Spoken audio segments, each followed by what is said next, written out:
This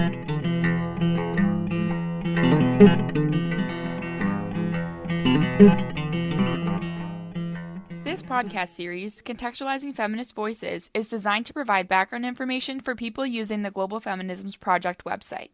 The podcast aimed to provide users with a well-informed perspective on interesting aspects of the interviews from a particular country.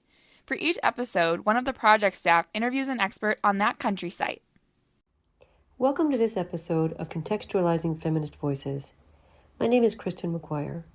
I'm talking today with Verena Klein, who will provide some insight on the German interviews.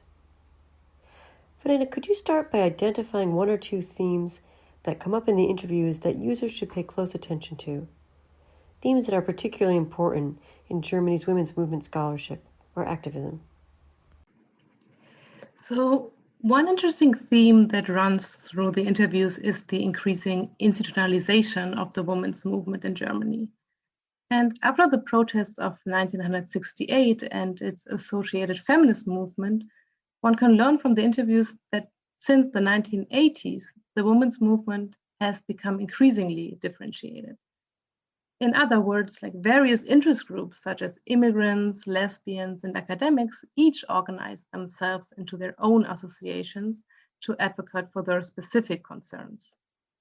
And although the interviewees do not explicitly articulate this, the interviews demonstrate the specific process of institutionalization of the women's movement in political associations and institutions, as well as its struggles or struggles connected with that. For example, the interview with Sigrid Metz-Göcke captures how the women's movement has influenced higher education in Germany, such as the establishments of women's research centers. Heidi Meinzold demonstrates how issues of the women's movement found their way into the newly formed Green Party. And the archives also have one interview that offers an excellent discussion of the tradition of Black women's activism in Germany.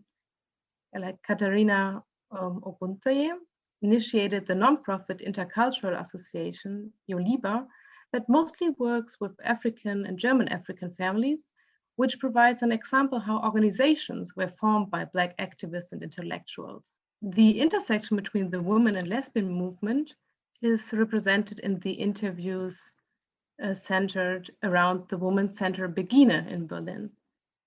Moreover, those interviews are a powerful demonstration of how activism may be performed on a day-to-day basis by a variety of ways, including through the creation of art and dance. And in addition, the interviews demonstrate the wide range of innovations in the cultural spheres, like how women's theaters, groups, bands, and so on were founded during the women's movement. However, users might be surprised, but like from a historical perspective, the institutionalization of the women's movement came along with a decrease of demonstrative forms of activism, with the consequence that the attention and public interest the women's movement received declined more and more over time. That's great, thank you. I wonder if we could also talk for a minute about some topics that would be illuminating about the women's movement in a particular setting that aren't covered in these interviews. Are there topics that you'd like to point out for users to notice that are actually missing from the German collection? The interviews focus mostly on the women's movement in West Germany. So one topic that comes up only in passing is the history of the women's movement in the GDR. In the GDR, policies on women's issues were dominated by the agenda of the SED, like the state party of the GDR. But from the 1980s onwards, various women's opposition groups were formed, which were interestingly mainly organized under the umbrella of the church. So that is one issue I would say is a kind of missing in the archives. Another issue is that in Germany, like most people still associate the women's movement with the name Alice Schwarzer.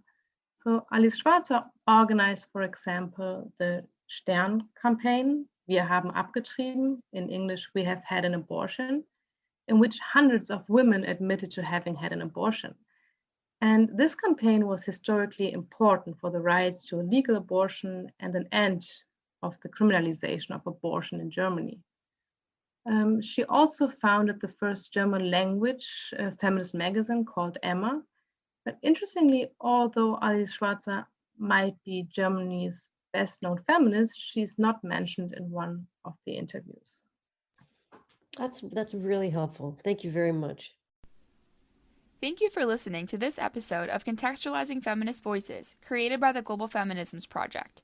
The entire podcast team hopes it will help you understand and enjoy the materials on the website. If you like this episode, check out the other podcasts in this series, as well as materials about countries, teaching resources, and interviews.